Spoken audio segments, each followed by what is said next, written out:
welcome to this edition of the Pikeville City Managers Report. I'm your host, Jill Fraley, along as always with Pikeville City Manager Donovan Blackburn, here to discuss a lot of things going on in and around our beautiful city of Pikeville.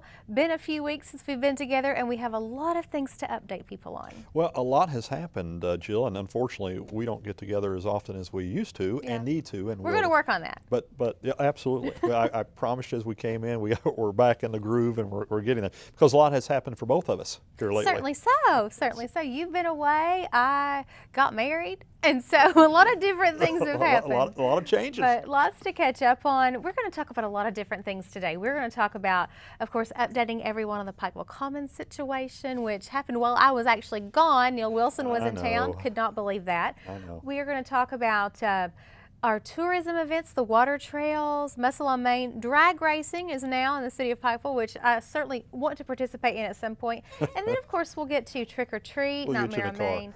And yeah, really. And some Christmas events coming up. But first of all, let's talk about some of the different things that are going on. Now, we need to talk about the environmental nuisance program and landlord licensing program to kind of get everybody up to speed on what's going on with that. Well, there's been a few things in the press, and I thought it'd be a good opportunity, Jill, to just kind of let people know what this is all about and why. You know, one of the things, and I go back several years ago, you know, Pikeville, as you know, was nominated twice under the May administration. I think when Walter May was actually in as mayor of Pikeville, is twice named as one of the best 100 best small communities living in America. And I won't say just from that time, but we've always prided ourselves on being a clean community, one that businesses would be proud to be part of, and that homeowners that invest in a piece of property, their evaluation of their property continues to increase and won't decrease simply because that we're not doing our job. So a couple of, it's been probably 8-9 years ago, the city had a nuisance ordinance, but revised their ordinance to bring it up to date and adopted some changes of something actually that we were the first in the state to do. And I was last week at the Kentucky League of Cities annual conference, and actually I hosted a session for cities across the state on this very issue.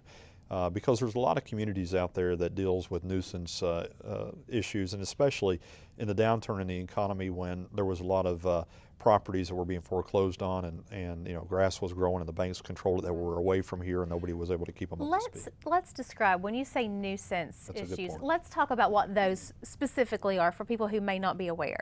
I appreciate that, because we take a lot for granted that we know the terminology, right, but a lot of folks may not. And simply what a nuisance is just that. If you're looking at a piece of property and it's creating a problem, then it's a nuisance to the community based upon certain really criteria that's really narrowed down. But we look at the nuisance ordinance on a couple different levels. One is something as simple as people's grass being overgrown and not being cut, weeds overtaking a piece of property or home, junk cars in the yard, trash on the lawn or on a porch, clutter. And then drilling it down to basics on just what the overall appearance of the property looks like. And what we have found is that, and this is no discredit, because I want to put this disclaimer out there in the very beginning, because when you talk about the landlord licensing process in conjunction with the nuisance process policy and ordinance,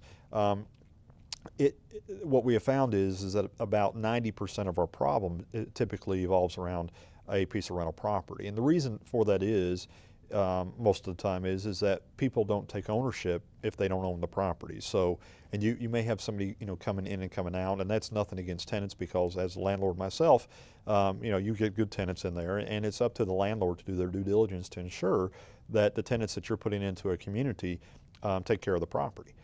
So it's actually two different components, and actually we have two different processes that we follow. When you look at a nuisance, we actually have, I'll break down the flow chart, is that you've got Sean Cochran, who we'll talk about in a moment. Sean is over the nuisance program, and then you've got a Captain Edmonds. Chris is with the Pikeville Police Department, and he has two officers that police officers that actually have a dual title. They are the officer of the peace, and they are the nuisance officer also. So with our neighborhood program, these officers are driving around every day that they're working, and they're looking at properties to make sure that they conform with what we expect as a community. Because there's, candidly speaking, there's nothing worse than you investing several $100,000 in a piece of property and living there and having somebody next door that's not keeping their property up, so therefore it drives the value of your property down. And that's what cities and counties across the state face. So government's role is not to be necessarily big brother, but to go in and make sure that the other 50 homes that's on that block or in that neighborhood their properties aren't diminishing simply because there's one piece of property that isn't living up to the standards that everybody else is.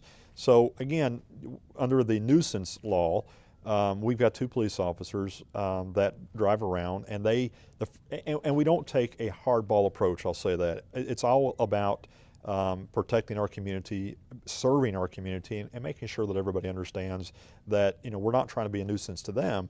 We're simply trying to make sure that our community is something we can be proud of. So what we tend to do, or will do, is as they drive through a neighborhood and they see an issue, then what they do is they put a door tag up. It's a courtesy notice, just saying that driving by your property, we simply notice that you may not be aware, but this has happened. And it'll have a check mark. It could be the grass, it could be trash, and there's another column on there that says that that it might be this. And we give you 7 days to correct it. If after the 7 days it's not corrected, then that courtesy notice goes into a file. So if today's the 1st, it goes into the file on the 8th. So when the police officer goes back to City Hall, they'll go into the ACE file, they'll pull out the ACE, and they'll go back to inspect that property and ensure that it was taken care of. At that point, if the property still isn't addressed, then a citation is issued. The first time the citation is issued, it's a $75 fine. The second time, it's a $300 fine, and then the third time, it's a $1,000 fine. Now, people may think that's excessive, but understand what we've done here is we've give you, before we get to the $75 fine, we've already give you 7 days. By the time you're in the $300 fine, you've had 14 days. By the time you're into the $1,000 fine, you've had 21 days to basically cut your grass or pick up the trash. So that's not, it's I think very accommodating, but still yet it's meant to ensure that people take care of their property and that they don't create a public nuisance so that people driving by the neighborhood or you're bringing other properties down. So that's the nuisance. And there's, on a yearly basis, for the most part, I think people understand it and they get it. Candidly speaking, I've received a nuisance complaint before because, you go out of town on a 10-day vacation and you forget to tell your son to cut the grass. Right. And you get a courtesy notice. And it's not, again, the intent is not to chastise or to go into somebody's property and say we're trying to be the bad guys here, but understand what you as a property owner, the responsibilities you have to that neighborhood and to the community to make sure that the upkeep of the property is in good standing. So I go back to now the landlord licensing, and we've got some of the best landlords in the community. People like David Adams, and I'm going to leave. Marvin Hensley, I'm going to leave some out if I start trying to name. Yeah. But you've got some great people out there that do a really good job with their property, and they keep them up.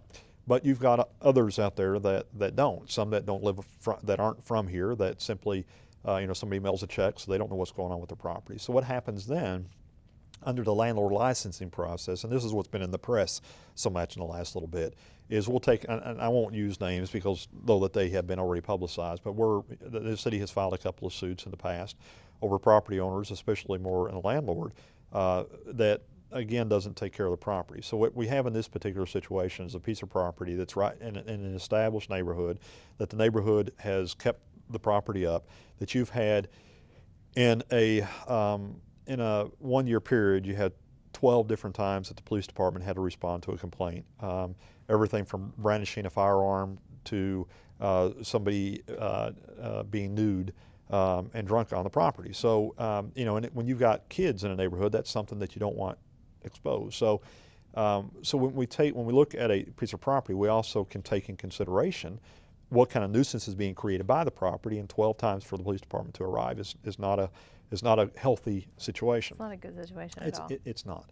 And then on top of that, when you're looking at the exterior of the property, whether you have a window that's broke out or shutters that's fallen off or rain gutters that's ponding and creating a water onto the next neighbor's property, all those things create nuisance, and therefore government has a responsibility to step in to make sure that the other people that's affected by it that it's addressed. So in this particular case, that's what happened, what has been in the news. But as we go forward, what the landlord licensing fee does is that anybody that holds a landlord license in the city, including myself, you pay an annual basis. It's only a $2 fee to get a permit, basically.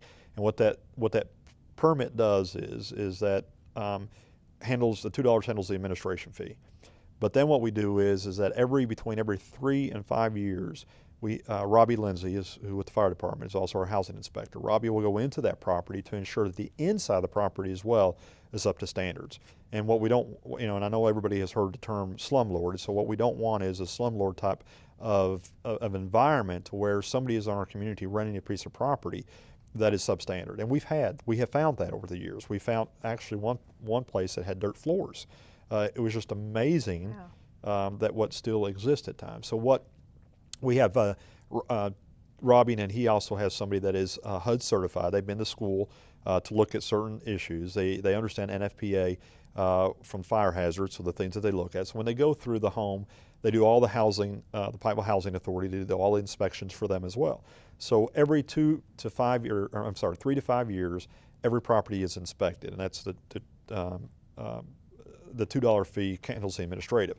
When an inspection is done, it's a $25 fee to do the inspection, and if there's a failure, every time we come back, it's a $10 fee each time he has to come back. So again, it's just to cover the cost, because $25, you have somebody that's on scene for 2 hours, it barely covers the salary.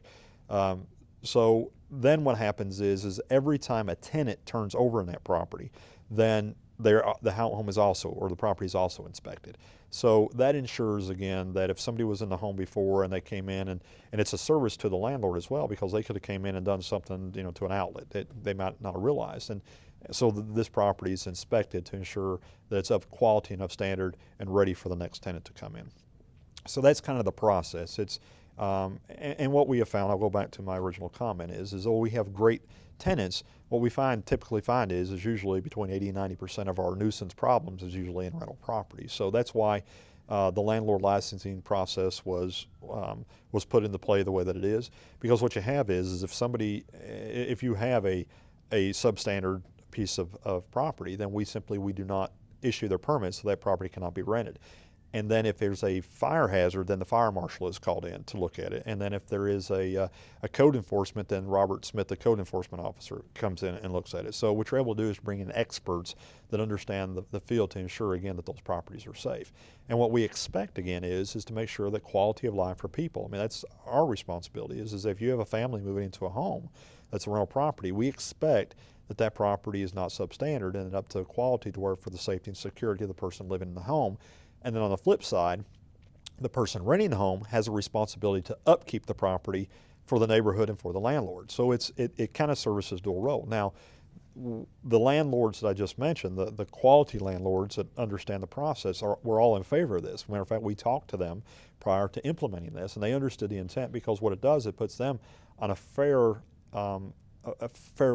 playing ground, right, as with everybody else. Because what you don't want is somebody that's keeping their property up that is renting for hypothetically $600 a month, and they're competing against somebody that has substandard property that's renting property out for $250 or $300 a month. So it's not an apple to apple or a fair competitive market. Plus, you're putting people in harm or in danger.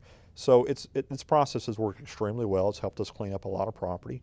The tenants like it. To know that there's somebody in there inspecting, making sure. And then again, the landlords that operate a fair and have a good practice, they understand the intent, and they're behind this program. So anyway, that's the program out there. Just thought we'd take a little bit to kind of explain what city government is doing to protect the safety and the neighborhoods, for that matter, to ensure that the neighborhoods are kept up and are doing the right things. Something else, a lot of great information there, thank you for that. But something else that the city is doing that will continue to protect and increase the quality of life, there's going to be a new fire station close to the Cedar Creek area. I know people have looked at the area that the fire station is going to be and wondered what's going in there, because it's been cleared off for probably a year or so now. About almost 2 years. Almost 2 years. And it's a fairly sizable piece of property, and everybody, I hear people all the time say, I wonder what that's going to be. I wonder what that's going to be. Well, actually, it's going to be a fire station. It is. And of course, with the Pikeville Commons project coming on, and we've talked about this in the past, we had to relocate Station 3. The fire station that was by the post office on Thompson's Road. It was not, I'll make this very clear because there's been some questions, it was not that the city wanted to relocate the fire station initially, though it will have great benefit that we'll explain. It was that we had to in order for the project to move forward. Again, I had to go to North Carolina to meet with the regional post office. This is an organization that they maintain 7,500 post offices on the East Coast. And approaching them and asking them, can the city acquire their property? They own a property. They didn't have they've got very little overhead because of them owning the property. But the problem is that the building was only being utilized about a third of the building, the existing post office, because there's been, I won't say some criticism, there's been some comments out in the community. Why do we need another post office there? And, here the federal government's in turmoil, and we're relocating and building a new post office. So understand that there is a due diligence process with the existing post office that they had to go through before they could sell. And what we were told was, we were brought into a room and said, we're satisfied with where we're at. We're only using a third of the building. We realize that. They just moved their sorting business up to Charleston. But we're willing, for the good of the community, we're willing to discuss this. But for it to happen, here's what we have to have happen. That we have to go through this 8 or 9 month due diligence process. They had to look at, Jill, as something as simple as, if they relocate a post office, of how much more gas it's going to create for their guys that's coming in to get the mail in the morning for it to be delivered out, how much more distance the customer are going to have to drive based on where their territory is. And I don't want to go in because I don't know all the things they looked at. I just know it took 8 months for them to get through this process, and they had to go through the committee. So they brought us in a room and said, look, we own the property. We're not interested in selling. We understand the greater good of the community. We will consider selling it to you, and this is to the developer. Only one condition is, in order to meet the criteria so that we don't have to go through all these committees for the due diligence, the only place that we would be satisfied with is where your existing fire station sits, because they want a road frontage property, which again, under their evaluation process, it mattered.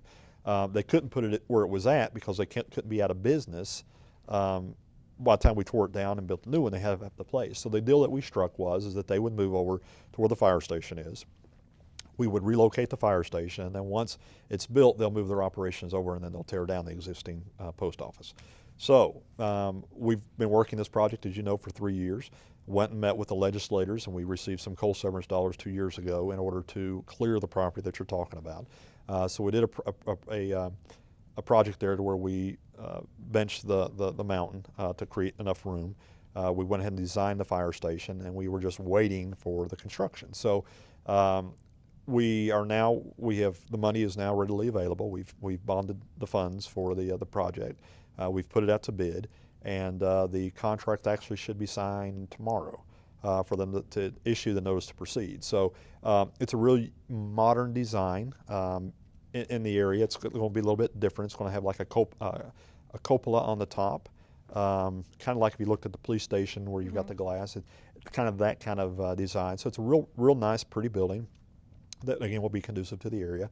But there's some other benefits on top of this as well, and some of the benefits are having it in that area is, one, is quicker response time to US 23. The majority understand when somebody has a fender bender at Walmart versus somebody having a collision on 23 at 55 miles per hour, time is of the essence. So having quicker access on the off-ramp on the 23 was a great value to us. Being closer to the school systems for obvious reasons, that's a great value to the community. Being close to the sports complex, Bob Amos Park, where soccer and track, the football field and baseball fields, all that has great value to us, again, for response time. So, and then also we control the gate system for the flood protection, and that puts us directly in contact with where the area is. So, and I could give you many other reasons too, but again, response time is everything. So when we looked at this, that was a great location. And we thank the Kentucky Transportation Cabinet, because we actually had to have a special permit because where we were so close to the intersection there. But understand that not only the response time and the schools, all the things that we're talking about, the location also was wonderful for us too, because in order for us to maintain our ISO rating, and that's what our homeowners insurance is based upon in the city, you have to be within 5 miles of a fire station. So that location obviously kept us within the 5 miles of where the existing station was, so nobody's homeowners will be impacted. We'll be able to contain, we have the lowest ISO rating in the county with an ISO rating of 4. But also Station 3, which is across the Island Creek Bridge. So for those folks that are on South Mail Trail, we're within 5 miles of there too. So in actuality, we can look at a consolidation effort almost. But the problem with the fire station at Station 3, which is on, 2, which is on Island Creek, is if there's a train, we're stuck. It's stuck. So that location, again, accessibility to US 23, response time, the 5 mile issue was just a major win for the community, and it was very smart on behalf of the commission to look at that location. So that's where we're going. You'll see more brick and mortar going up within hopefully the next couple of weeks. And hopefully within 4 months we'll have a new fire station. You know, the one thing we didn't say is exactly where it was. We both know it's right behind the gateway sign. When you pull off at 23 and you turn left to start down what will be Hamley Boulevard, it will be right there on your right behind the gateway sign. Between the gateway sign and Fields Way. Right there in the middle. Right in the middle. It's great location. Really picturesque with all the greenery there, so it'd be a nice addition to the community. Good welcoming sign. Now, you mentioned Pikeville Commons and the reason that we had to kind of shuffle the buildings around with the post office and the fire station and that sort of thing. A couple weeks ago, Neil Wilson was in town. Yes. He got to. He missed you. I know. That's what I was telling Al as I came in today. I said, we've worked on this for 3 years. I have hounded them every week just about, and the week that I'm gone, Neil comes back to town, but he'll be back.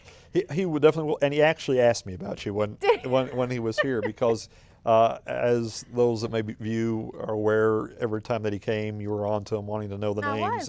And I feel like it's my civic duty to do that. You did well. As a citizen of Pikeville, that's what I have to do. But he's a great guy, and he has such great ideas, and he's so innovative, and he really wants to see this project, wants to see the ground moved.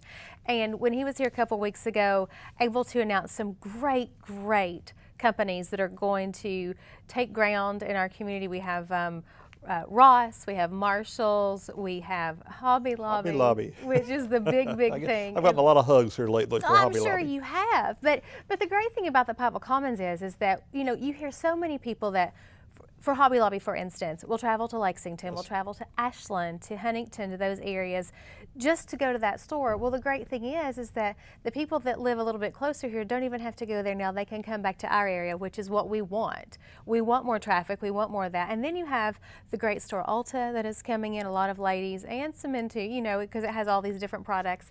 Rack Room, don't forget the shoes. Rack Room, shoes, of course. There's just so many, and there'll be more as we get further on into the project. But it's great to see when you travel down Thompson Road now, you see that sign. Yes. Right there where you pull into Texas Roadhouse, and that means that's solidification for me, for sure. Well, and even more so before, I had a meeting before this recording, and they're on the property with large equipment out there today, and the fire station will be coming down probably today or tomorrow. But to see the crew on the site and dirt moving validates for not just us, but the community that things are moving forward. And that's the a great thing feeling. too, you mentioned the equipment today is on site. The fire station will be coming down in a couple of days. When this process starts, it is full steam ahead, and it will be reality before very long at all. Well, this is a national brand that knows how to build these type of facilities, and it will go up quickly. And again, Jill, as you know, that was I was in retail for 20 years almost, and part of my responsibility working for Lowe's as a district manager was to see a project like this start to finish. So it's amazing how quickly they can put up an 80 or 100,000 square foot box and get the thing open. So realistically, usually from start to finish, it's about anywhere between, depending on the size of the store, between a 4 to 6 month process. Now, to your point, they're doing it in 3 stages, but it's still all together. It sounds like, well, are they coming back in 2 years? No, the answer is it's all at the same time.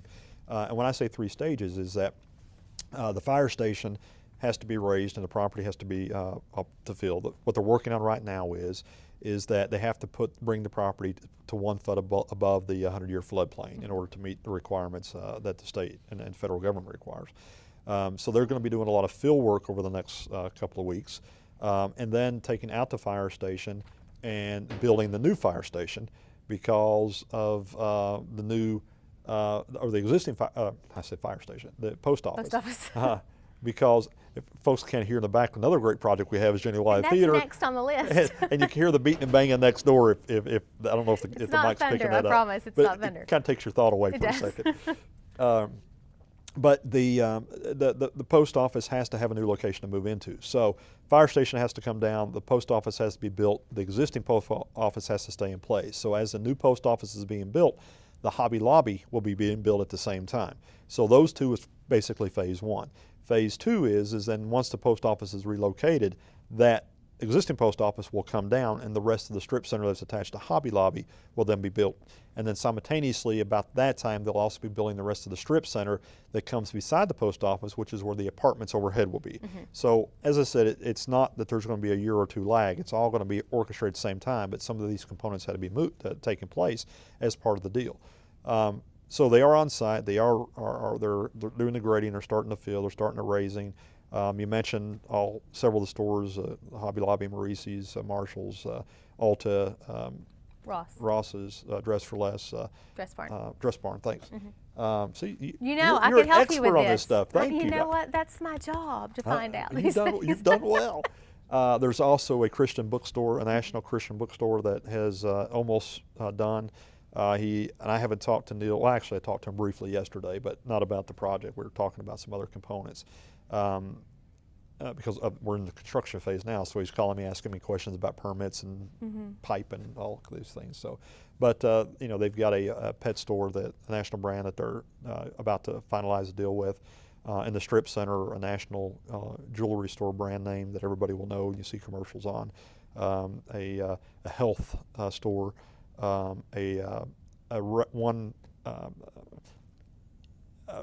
think it's I don't want to. I think it's a Chinese restaurant. It's either that or hibachi type kind of deal. Yeah, but it is. There's It's still, an Asian cuisine type facility. That's the easiest way to go with it. And then he's actually working with, and I've actually have brought the gentleman into the market and have taken him around to show him the place. But there's also another restaurant that he is trying to recruit, and we actually, and that's a great problem to have because there's actually 3 national restaurants that this community would love. Trust me, that he is talking to, and he'll land one of the 3 and possibly 2 of the 3. So again, it's a lot of great changes, and I know what.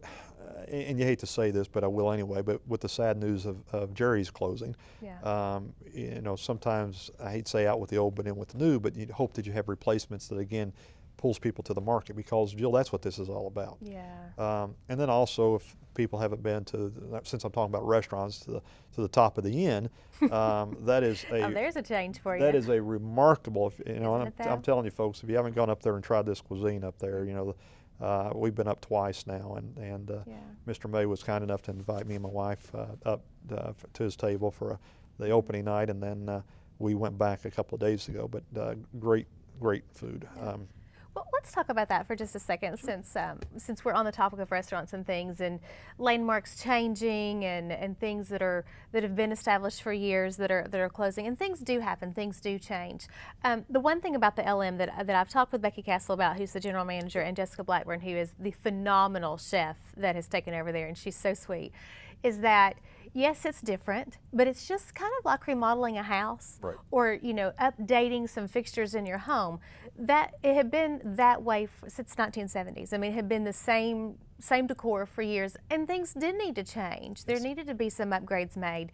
So to me, a lot of people have said, well, it's so different, but it's really not, because yes, the decor is different, and we've got new tables and that sort of thing, but the food is still great, and you still have your staples. My question to Jessica was, do you still have chicken and dumplings, and do you still have turkey and dressing on Sundays? And she said yes. And that's one of the great things. Yes, it's changed a little bit, but there's no reason that anybody at any time can't go in there and get a great meal. Well, and to your point, it's tweaking, because as you look around the room, it's the same people that's taking care of you. You're still going to see and you Josh. still have booths in the window. Yeah, you still got the window. Yeah. But they're adding, the ambiance of the bar upstairs, and they're looking at a rooftop. The banquet room is amazing. The old pictures as you walk through. They're looking at putting a rooftop cigar area. Yeah. So it is adding change, but for the better. And though we don't, some people like to hold on to that change, and there's things I don't like to see change. But change is sometimes necessary, especially in the kind of economic times that we're in today. Jerry's, for example, I mean, that's an end of an era, and it's breaking our hearts because all of us grew up, Jill, as you know, visiting Jerry's and eating Jerry's, and a lot of memories were there. And the mayor, and I mean, it was his and his son's box and his dad's box. So I mean, it's an end of an era. But the beauty of it is that the owners of the property I have been in contact with, and actually they're in contact with the developer and trying to recruit one of these national names in here. So you'll probably see a new national name that you, to your point, would have to drive to Lexington or Louisville or Charleston or somewhere. That will be in that that'll location. be here, and you're going to save. You're going to save time, expense, gas money. You've got the new Hilton Gardens that I just spoke to Mike Alexander, the general manager, yesterday, and they're looking at scheduling an opening probably the middle of November. They like construction, you always have things that you have to tweak, but that's got a restaurant in there. So again, that's additional change, but it's job creation as well. And while I'm on this subject, let me make this statement to make perfectly clear. I've said this publicly several times, but there is still, and you always have the critics sometimes out there that read into things of what the intent is. And I just want to be very clear about this. One of the things that we've got to do, Jill, is that there is an attack on the coal industry. We've got miners that are out of work, and there's no doubt about that, and it is a shame. I mean, it is an absolute shame. This city commission has supported coal like no other. We have sued the EPA. We were the first city at the table with the state in suing the EPA on this issue. We have been involved in several rallies. The mayor, Justice, is a coal miner. He is an operator. He is currently operating. So we understand what coal means to this market. And I was just talking to the new regional vice president of the Expo Center. He came in to meet with me over the Expo Center this week, and I talked to him about the significance of the Expo Center and what it represents to our community. It's not just a quality of life, but understand that this facility was built by the sweat and of the brow by the coal miners. It was coal severance that created this quality of life that we're all able to enjoy. That instead of their kids having to travel to all these other outlying areas, they can enjoy quality entertainment and these type of facilities here. So it's symbolic, not just a facility, but it also means something. So back to the point is that this administration obviously is anti-coal, and there's a lot of things happening that's costing our area jobs. The jobs that we're bringing in aren't to replace the coal jobs. These are subsidy jobs, as we know. But it happens to come at a good time. There's been questions as of to bring in industry into the market, and both the county and the city are both working on industry. Matter of fact, there's been recent last 3 months, there is some high-level local leaders, along with working with state and federal leaders, are looking at ways to develop industry. But part of the industrial development and creating jobs in some type of industry, of whether it's car manufacturing or parts or food like Kellogg's, is that industry won't locate where there's homes. They won't locate where they're shopping because of the product and the things that they have to build. So the question was, well, why could we put industry over on some of these pieces of property? And it's because of what the industry requires. But we are working with a group out of South Carolina, actually, that's what they do. They do industrial recruitment. They've been in the market for the past several months. They've done a study working with AEP and the Southeast Chamber of Commerce and the city of Pikeville, the University of Pikeville. But they're in our markets looking at various pieces of property. We've got a game plan, and I actually have told you several times we've got other projects we're working on. This is one of them. But I just wanted that clear that we have been very vocal on creating 600 jobs. That is great. And I came out of retail. I can tell you there's some good management jobs in this building. Yes, there are. But these jobs aren't to replace the coal jobs. These are to subsidize a family that has to have two parents working, or two family members working, or a technician working at the hospital. Their spouse may need a job or two, and these are the jobs that this will create, along with the management jobs. But more importantly, you hit the nail on the head a moment ago. What these jobs and what this facility represents, along with the landmark, with what they're doing, along with what the new restaurants, is these facilities, along with all these national brands, are to keep people at home, so they don't have to spend X amount of dollars with gas and traveling. They don't have to go and get a hotel somewhere else so they can have these shopping and eating experiences. You can now come to Pikeville, attend a university, get national health care, on a great level of what the hospital offers. You can go to the Expo Center and see a quality show. You can shop at national brands. You can eat in a national restaurant without having to travel outside the area. Mm-hmm. And the trend has reversed. Instead of our people having to leave the area, I hate to say this, but I'm going to. My 30th year class reunion is this weekend. And I've got classmates from all across the country that's traveling to my community. And I'm proud to be able to put them up in our accommodations and offer some of the amenities that we have to offer. Mm-hmm. 20 years ago, we couldn't have said that. 20 years ago, it would be hard to even dream of the type of facilities that we have in our city today. You would have never thought that. Well, and I agree with you, because I sit back and look. We're tailgating at the football game this weekend at the Hamlin Complex, and you look at a artificial turf complex that it would rival any in the state. Most of them are staying in the Hampton Inn. Mm-hmm. We're having and it landed just perfectly because they're going to be downtown when it's Muscle on Main, so they get to see tourism. We're having dinner at the Expo Center. So you look, touring Pikeville High School, and you look at how it's grown over the years. Bringing people home and seeing their eyes open and is great, but it's more important than that. It's also creating an economy and a quality of life, because now, instead of people from the surrounding communities, whether it's Belfry or Wise or Prestonsburg, Painesville, instead of those people again having to go to Ashland, having to go to Huntington or Charleston and take the dollars that they've earned in our community and spend them there to create the economy, they're now able to come to Pikeville. Mm-hmm. And when they're leaving Prestonsburg or Painesville, they're passing other communities along the way, and they're getting gas in Stanville. They're eating in Coal Run. Yeah. Or Elkhorn, or I can go on and on. But that's what a local economy is meant to do. So what these facilities do is that they pull commerce into the area, they pull trade into the area, all while able to offer all these amenities and services that we have put on the table over the last 10 years. So the city commission is aggravated with this administration as we can be, also with the war on coal and what this is creating us. But we can either sit on our hands and do nothing, or we can get out and we can get active and proactive and try to create an economy around us. So in order for industry to want to come to your market, what do you have to have? Commercial air service, good highway systems, a place that they don't look at you and think, well, you're just a very rural area that has no national branding. Mm-hmm. But what we're doing is we're putting ourselves in a map to be able to market ourselves to try to create these jobs. Right. So it has been the city's comprehensive plan has always meant to bring us to this point. Unfortunately, what happens is because of the regulations with the EPA, it created a quicker turmoil from the standpoint of the economy than what we expected at the time, because we actually weathered a lot of the recession storm.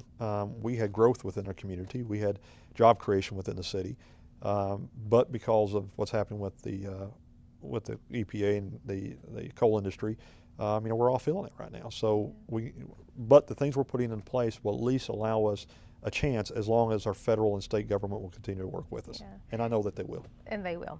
We mentioned earlier, if you could hear the sounds in the background of some construction going on, another great project that we've been talking about for a while, it's the Pikeville Theater Project. There's activity every single day around that. So let's update quickly on that progress. Thrilled to death as people can drive by the boulevard or at 2nd Street, you can see things happening. The concrete's in the ground, the steel should arrive any day. Once the steel arrives, and it's the skeleton frame, mm-hmm. You'll see things going very quick. We do plan on opening or completing the project by the end of April. May is when the theater actually kicks off and starts their performance. So the intent is to still, we're about 30 days behind from what we had originally projected. And with all the things that can go wrong in the construction industry, so we had a lot of work over the past year to try to get this thing within budget, to make sure that we get what we want out of it. But we've got a great facility that I know people are going to be very excited about, a 220-seat facility that will offer state-of-the-art equipment along with a professional program with Genevieve Drama Association.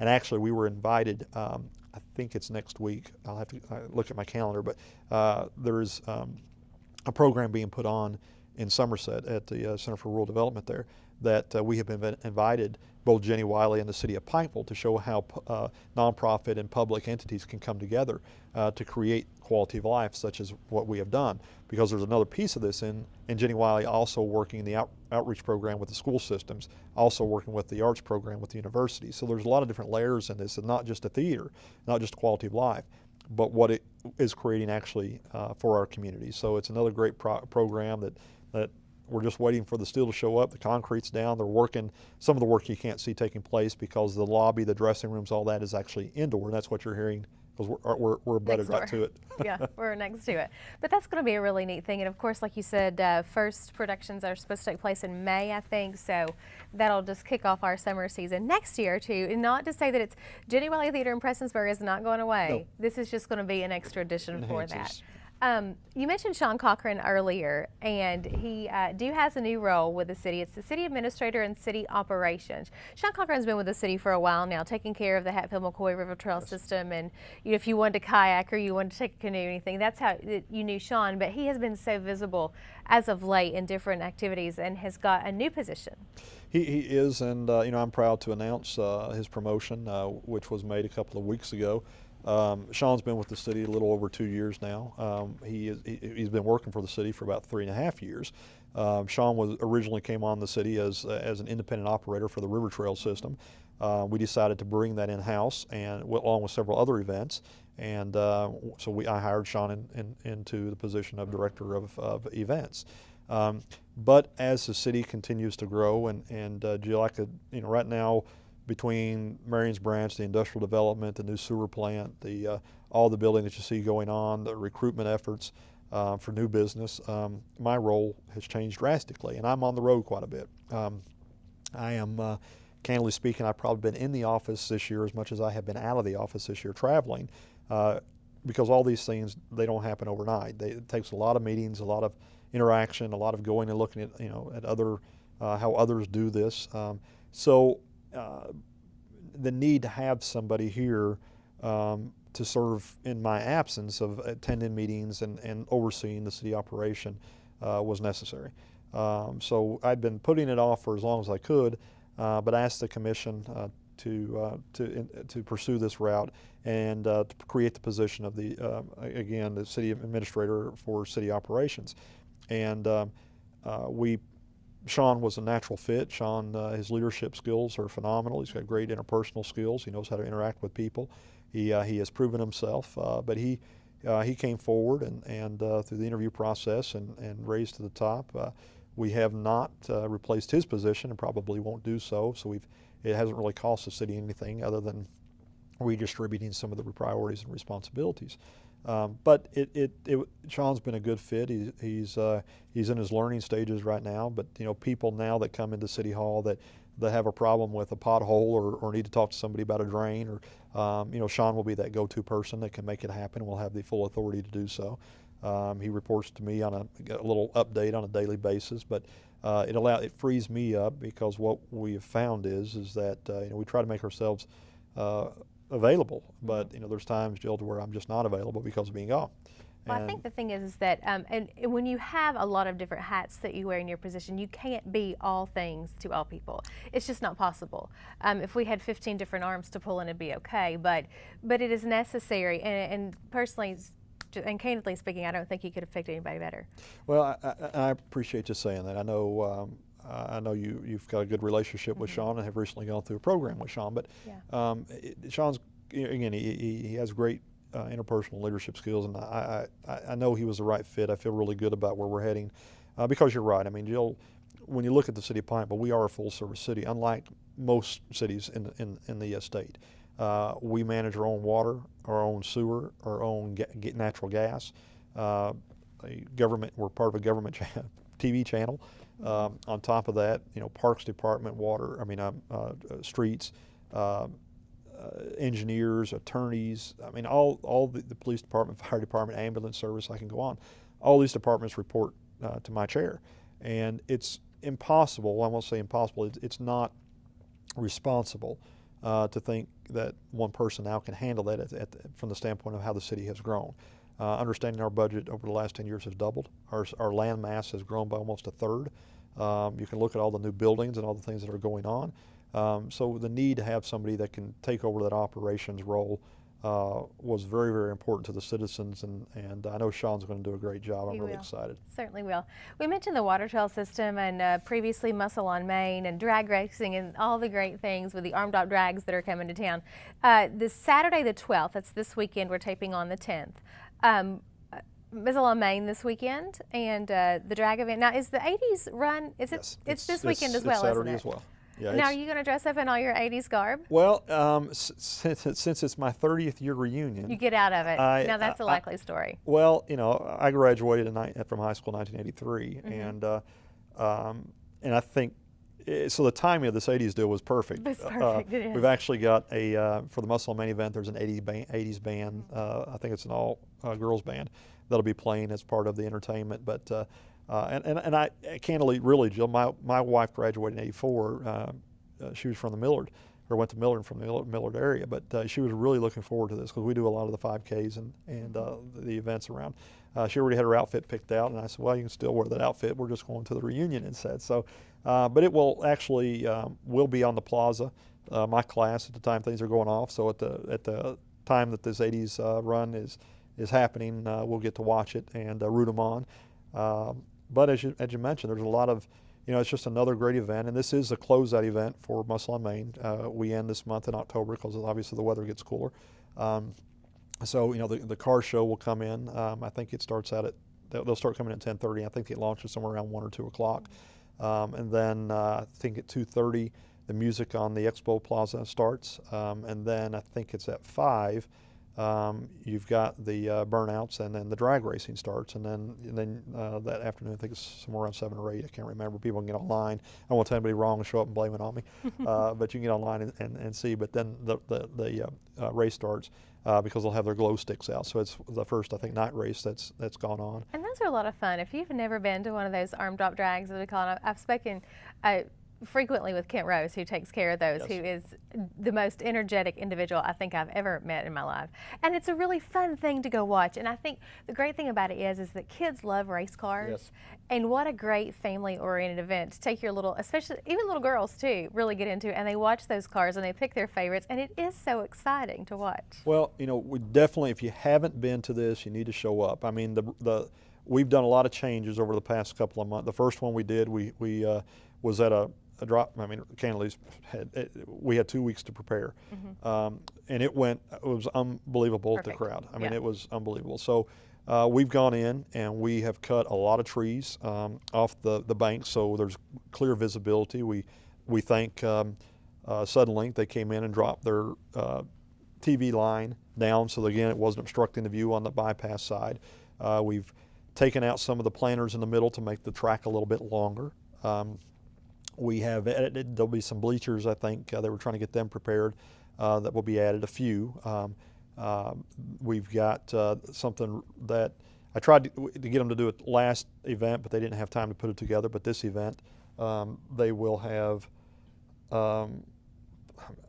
Bob's Mountain Barbecue will be on one side, and Pig and a Poke will be on the other side. So with the Hatfield and McCoy arm So drop, they're going to compete.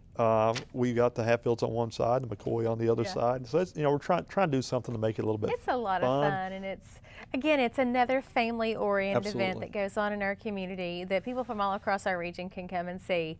And you don't have to travel far, but it's something that your entire family can do, and that's something that we really have for years and continue to promote here in the Pikeville area is family-oriented events that you don't have to find a babysitter, you don't have to worry about not taking your kids or taking your kids somewhere where, you know, you might see some things that may not be appropriate for children. This is one of those things that certainly is, and is a whole lot of fun. And to your point, there's something for everything. But you know, still got the city park. It's a great place for the kids to play. You've got music on the Expo Center, racing. You got a car show. People still can sign up for the. We're still doing the tours of the Hatfield and McCoy tours. Yeah. So you're right. There's something for everyone. Yeah, and the weather's cooperating too this year, a little bit warmer than normal. Yeah. Isn't it great? We have talked about the Expo Center and different things going on there. We do want to talk about Steve St. John and what a wonderful asset that he has been to our community for a number of years, conducting the Expo Center and bringing in great things there. He is leaving us. Yes. And and we have to work on finding a replacement. We do. Thought I'd take just a brief moment, to wish Steve the Yeah. best. Steve called me up a couple of weeks ago when he had made his decision, and I knew something was going on when he called me at 5 o'clock. Said I really need to talk to you. So I thought, oh. But we sat down and understood. Steve is from the north. He's got an opportunity of going back to one of his previous employers, doing the same basic thing that he's doing now, but being closer to where his family is. So, Steve's been a great asset to the community. He's been a great asset to the Expo Center. Really knows the business, and it's a very complex business to know. But we wish him the best. But as we discussed it, I met with Greg, who is his new regional vice president, came to see me this week because we're going through the process to replace. And as one of the things, Jill, that we negotiated as part of the contract for SMG to step back in is we wanted to make sure that though we brought in the experts that, because SMG is the largest type of company that does venue business like this in the nation, and we wanted to have the right company, but we also wanted to make sure that the company understood that we were important too, that though we weren't a Charleston or a Lexington, we are important. So there was several things that I built into the contract and presented to the commission for them to adopt.